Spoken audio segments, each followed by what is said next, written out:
Greetings everyone, I'm Deb Knapp and welcome to iClimb. Today we're going to do a little bit of gait and stability work. We're going to start with what's called inline gluteals, and what you're going to do is to get next to a chair or a counter or the wall and just place the hand there. Don't death grip it. It's all about just giving you a little bit of security.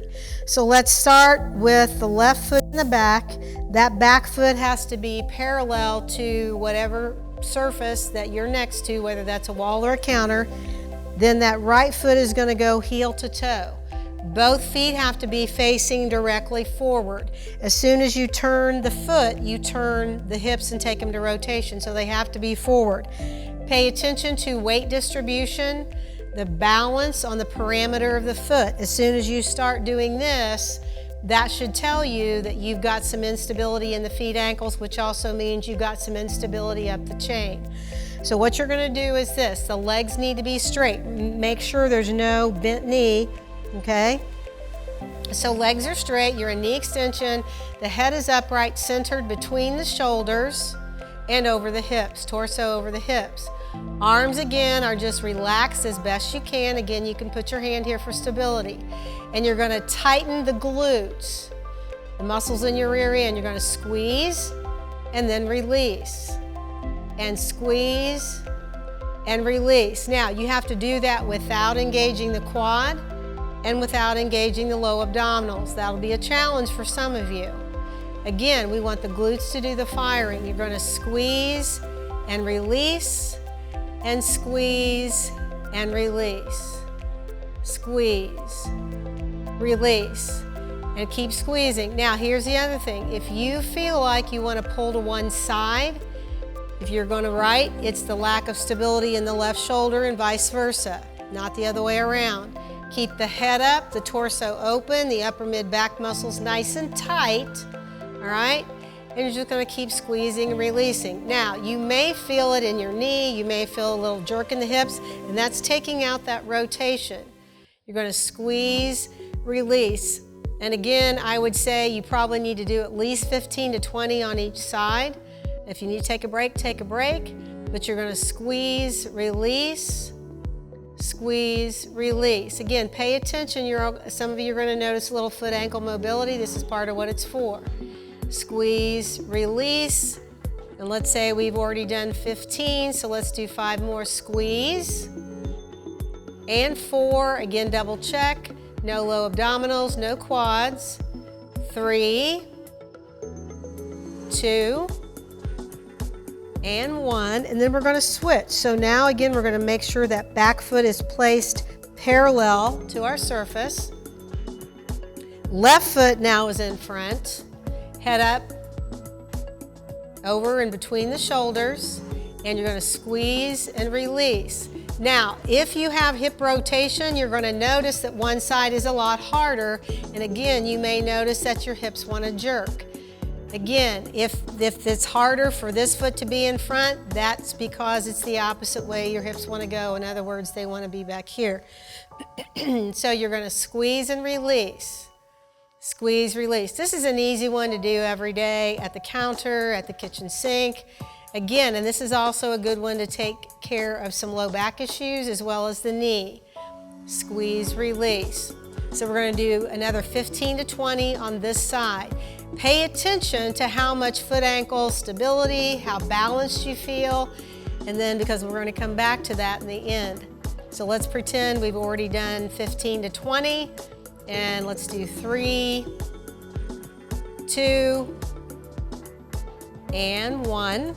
All right, so now we're going to sit. And I prefer you do this with shoes off. You notice that I'm just in my socks because depending on your shoes, you may always get some lack of mobility in the feet ankles. Always pay attention to what your toes are doing. Don't allow them to grab.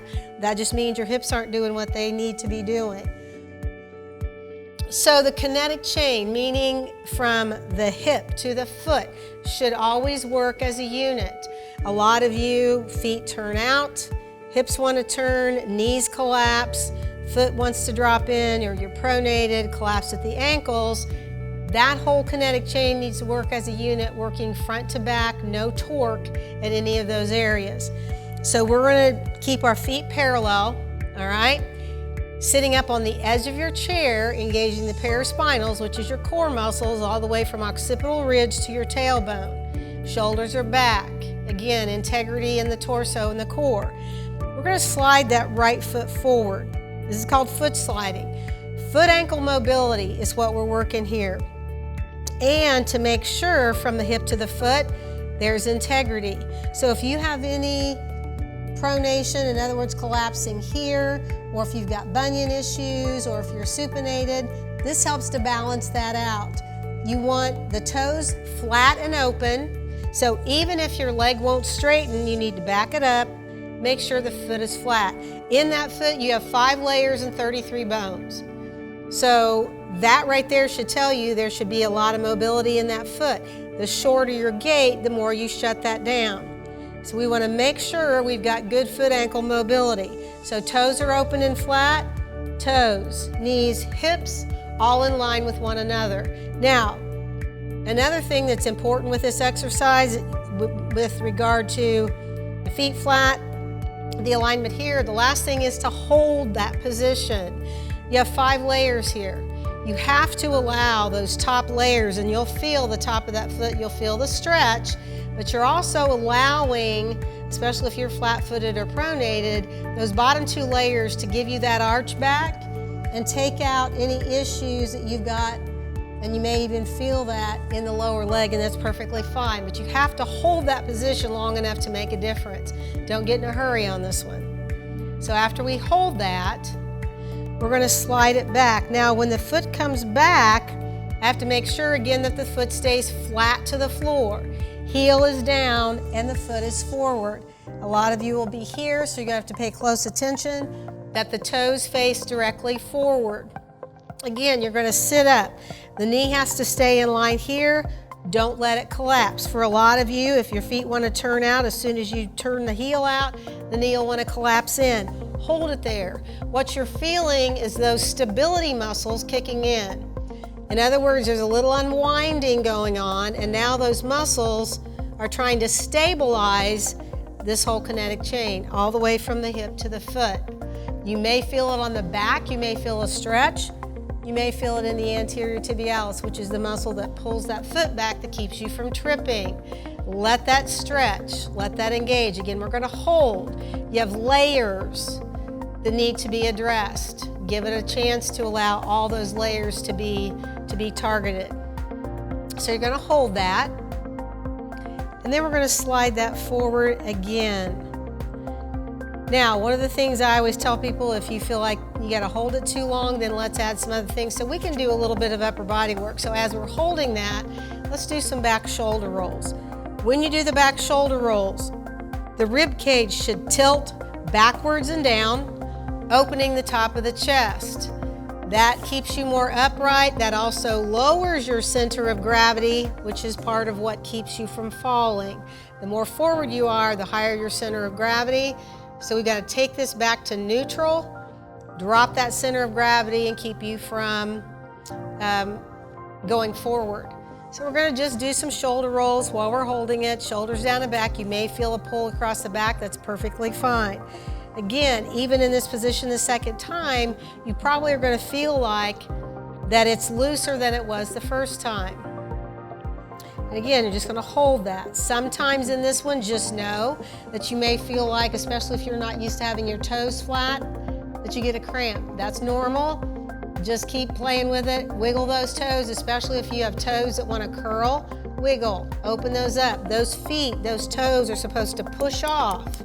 That's what gives you part of the push off and working with your hips. And then you're going to slide it back again, pushing that down, sitting upright.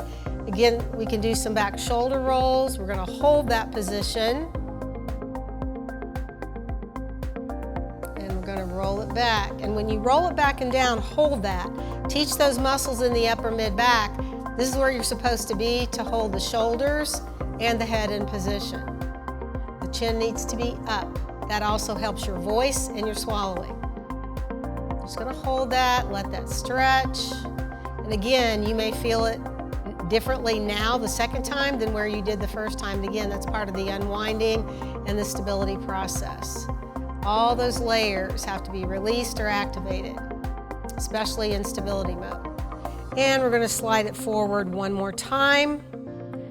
You're going to open those toes, again, checking on the integrity from the foot to the hip. If you have tight hamstrings, muscles work like this. If the hamstrings are tight, contract the quad and it'll help you expedite the release of your hamstring. So you can be here and just tighten the quad and it'll help release the hamstring. Again, sitting upright, doing some back shoulder rolls, working on that head, neck, shoulder position. And now at this point, you should feel like there's pretty much the stretch or the tightness is gone or minimal compared to where you started. Shoulders back and down. Open that up. And one more time, we're gonna roll this back. And we're gonna slide it back one last time. So again, if you do each of those positions 3 times, that should be plenty, if you're holding it long enough to make a difference. Even when you get up and start walking, you'll notice a difference. If you want, you can do both sides and then get up and walk, or you can do one side and you'll definitely notice a difference in the right and the left. Every single muscle has a job, no matter how small. If it's not doing its job, something else has to take over. What happens is those muscles that don't work become dead weight. So all of a sudden, when those muscles are working, now everything feels lighter and more fluid, as it should be. So you're pushing that heel down, again, making sure the heel is down, the foot is forward. And you're just gonna hold that back.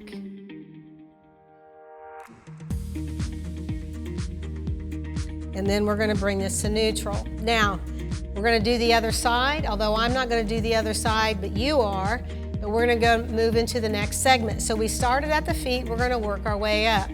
So what we're gonna do is after we do foot sliding, we're going to add some, again, kinetic chain work from the hip to the foot. You're gonna dorsiflex. So you're gonna pull the toe back, pull the entire foot back, again, using this muscle in the lower leg, and then you're gonna lift. And you're gonna drop it, bring it down, and slide it back. So all I'm doing is adding to what you've already done. You're gonna slide it forward.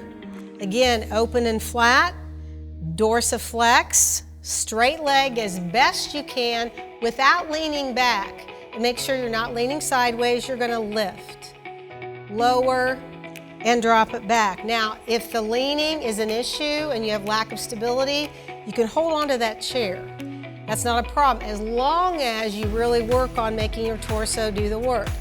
So slide it forward, pull it back, lift it up, lower, and bring it back. And you're going to continue to do that. Now here's the rule, we challenge, we don't force.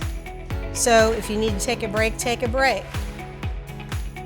But if your body's responding, then you need to keep working that. A lot of you, this is going to make a huge difference in your gait and going up and down stairs because you're working on that quad. And slide, pull back, and lift. Notice how high you get, because the stronger this gets, the stronger the hips get, the higher you're going to be able to get. So you're adding to that foot slide by adding the leg extension and bringing it back. Again, getting that entire kinetic chain to work as a unit. All right, so after we worked on the feet and worked on those quads a little bit, now what we're gonna do is we're gonna go to the hips. So the hips are supposed to go front to back. A lot of you are gonna have hip rotation. In other words, your hips wanna go clockwise or counterclockwise because your glutes are not firing appropriately and you've shortened your gait. Paraspinals, the muscles from occipital ridge to tailbone, and your glutes are supposed to be the strongest muscles in your body. So sitting upright and making sure we have a nice long gait keeps all that working, all right? So you're gonna sit up. You're gonna use your low abdominals to go to what's called posterior tilt. So belly button. is your reference point. If we cut the body top to bottom, that's called transverse plane. The belly button goes forward. This is anterior tilt, in other words, to the front. Posterior tilt, using the low abdominals, belly button goes backwards, okay? If I do this, my hips go counterclockwise. If I go this way, it's clockwise. We want the hips to go front to back. Your hips are the driver in your gait, not your legs. So we're gonna go anterior tilt, posterior tilt. I suggest in the beginning you put your hands, one in the front, one in the back, so that you have a reference point. It's not the torso. You will feel the torso open when you go to thoracic extension and lumbar extension, because now the paraspinals are working together. But you don't collapse in the torso, it's all in the hips. And you should feel the weight distribution change from the front to the back of your sit bones. Now, if you have issues in low back, this is an absolute must. You can do this in sitting, you can do this on your back in bed, as long as your knees are bent and your feet are flat. And you should start to feel like you're gaining some range of motion. This will take out tightness that you have from thoracic offset, from hip rotation, from shutting down the glutes. And if you notice, as I go to anterior tilt, my shoulders want to come back, as they should. And I would tell people, you can't do too many of these. Just make sure that, again, the hips are the driver. So you're going to go anterior, posterior. And again, you're going to notice increased range of motion, as well as decrease in the tightness. Again, it's about balancing those out so there's no tug of war.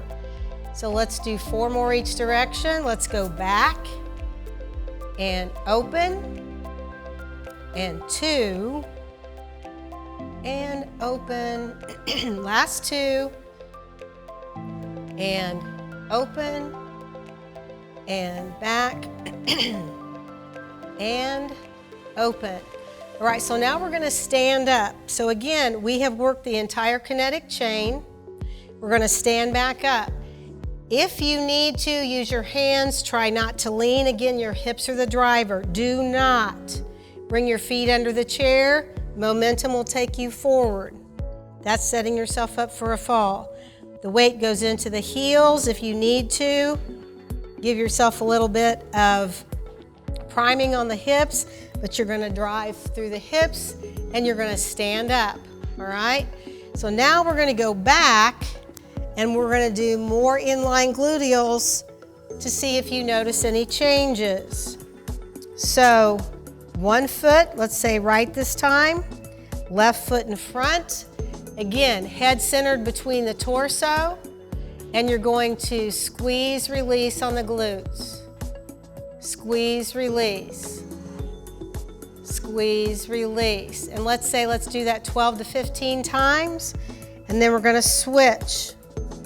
Again, making sure the feet are forward, and you're going to squeeze and release, and squeeze and release. Pay attention to what you notice on the feet ankles. You should feel like there's better weight distribution on the feet, so there's not as much perturbation in the feet ankles, and that you have better stability and balance. So let's do 5 more.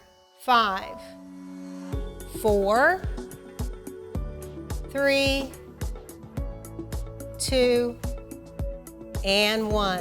And then I always suggest that you walk around, notice what you feel, notice the difference in the foot position, how your hips feel, and that's our first segment on gait and balance.